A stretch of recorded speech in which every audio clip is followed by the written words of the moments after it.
Hello guys, welcome back to YouTube channel. This is Aditya and first of all happy Diwali to each and everyone. चलिए देखते हैं हम कल कौन से स्टॉक्स को ट्रेड कर सकते हैं निफ्टी और बैंक निफ्टी के साथ। कल है 3 नवंबर, कल एक्सपायरी होने वाला है बिकॉज थर्सडे को 4 नवंबर को मुहूर्त ट्रेडिंग है और 5th, 6th और 7th 3 दिन कंटिन्यू हॉलीडे, तो 4, 5, 6, 7 सो इन टोटल में 4 डेज़ हॉलीडे है। तो थर्सडे की एक्सपायरी कल है। तो कल जैसे कि हम सभी पता है कि पिछले 5 या 6 महीनों से मार्केट वेडनेसडे के टाइम बहुत ज़्यादा वोलेटाइल होता है। तो कल भी मैं वही वोलेटिलिटी एक्सपेक्ट कर रहा हूँ। और 4th को मुहूर्त ट्रेडिंग है, तो मुहूर्त ट्रेडिंग पे मैं आपको बताऊंगा कि आप कौन से स्टॉक्स खरीद सकते हो मुहूर्त ट्रेडिंग के लिए। मुहूर्त ट्रेडिंग होता क्या है, उसमें कैसे ट्रेड करते हैं, उसके टाइमिंग्स वगैरह मैं वो कल मैं काम करूँगा। कल मैं उसके ऊपर एक वीडियो बना के पोस्ट कर दूंगा। तो निफ्टी आज 18,000 के आसपास ओपन हो गया, वहाँ से slow and study price action बना के नीचे आ रहा था। अगर हम नीचे के लेवल्स पे देखें तो ये एक प्रीवियस स्विंग है, और अगर हम ऊपर देखेंगे तो ये एक प्रीवियस स्विंग है। तो मार्केट के लिए ये रेजिस्टेंस और ये नीचे का सपोर्ट हो जाएगा। मार्केट बहुत बड़ा गैप अप खुल गया, तो ये क्लोजिंग प्राइस के आसपास ये सपोर्ट लेके यहाँ पे ये होल्ड करके फिर ट्रेंड डिसाइड हो सकता है कि ये नीचे जा सकता है या फिर ये ऊपर ब्रेकआउट दे सकता है। और अगर मार्केट का फ्लैट ओपन हो गया या फिर इस स्विंग के नीचे अगर ट्रेड करना स्टार्ट कर दिया तो इसका इमीडिएट टारगेट हो जाएगा 17,800 या फिर 17,750। और अगर मार्केट कल इसी लेवल पे होल्ड कर गया तो अगले 1-2 दिन में ये यहाँ पे टाइम स्पेंड करके फिर एक ब्रेकआउट दे सकता है अपर साइड में, जो कि ये फिर से न्यू हाई लगा सकता है। जनरली क्या होता है, वेडनेसडे के टाइम मार्केट बहुत ज़्यादा वोलेटाइल होता है। तो कल वेडनेसडे है और कल ही एक्सपायरी है, तो चांसेस आर वेरी हाई कि ये बहुत ज़्यादा वोलेटाइल हो सकता है। तो हम देखेंगे कैसे हम इसको ट्रेड करेंगे। तो चलिए बैंक निफ्टी देख लेते हैं।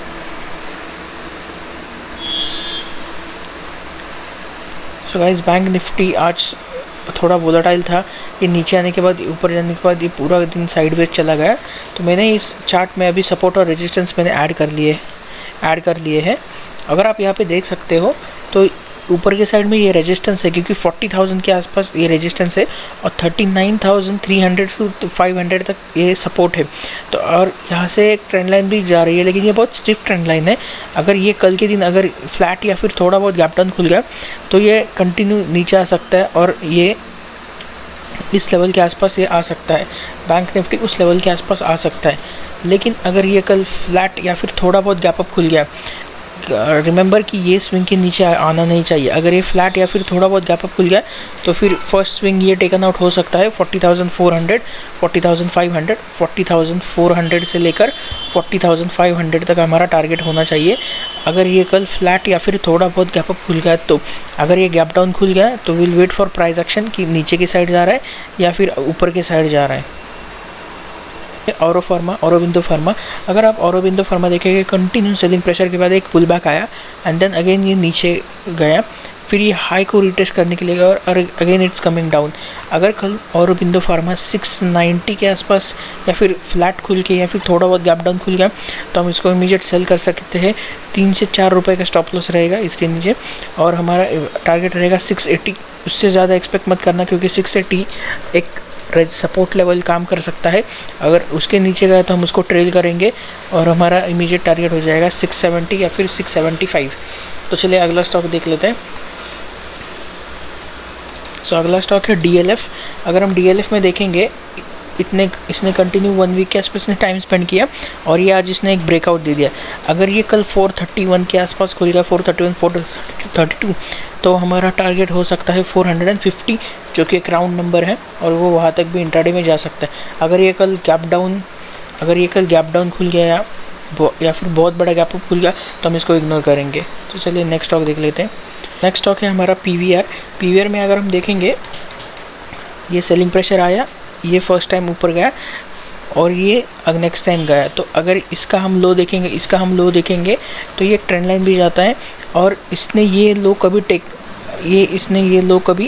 ब्रेक नहीं किया और ये कंटिन्यू ऊपर जा रहा है और आज एक बुलिश कैंडल में क्लोजिंग दी थी। अगर कल इस कैंडल के हाई के ऊपर चला गया तो हम यहाँ पे इमीडिएट बाय कर सकते हैं। इसमें 4 से 5 रुपये का स्टॉप लॉस रहेगा और 1800 के आसपास हमारा टारगेट हो जाएगा, क्योंकि 18,000 एक राउंड नंबर है। ये फिर से एक हाई लगाने की कोशिश करेगा। ये मोमेंटम हुआ, ये मोमेंटम के बाद ये फ्लैग एंड पोल पैटर्न में कन्वर्ट हो गया और general flag and pole pattern में क्या होता है कि अगर हम देखेंगे स्टॉक मूवमेंट करता है और एंड में आके ये ब्रेकआउट या फिर ब्रेक डाउन दे देता है, तो जनरल इसका टारगेट क्या होता है, ये जो है इसका हम इतना ही ऊपर प्रोजेक्ट कर लेते तो हमारा इतना टारगेट हो जाता है, जितना ये है उतना ही ऊपर हमारा टारगेट हो जाता है। लेकिन इसमें क्या हुआ, इसने बहुत बड़ा गैप अप खुल गया और गैप अप खुलने के बाद ये कंटिन्यूसली नीचे आ गया। और अगर कल ये इसके नीचे आ गया 485 के आसपास या फिर 487 के आसपास, अगर ये फ्लैट खुल गया और ये नीचे आने लगा तो हम इसको सेल कर सकते हैं और हमारा फर्स्ट टारगेट हो जाएगा 465 के आसपास। क्योंकि अगर ये इसके नीचे आ गया तो ये ब्रेकआउट फेलियर हो सकता है और ये यहाँ पे गैप फिल करने के भी आ सकता है 420।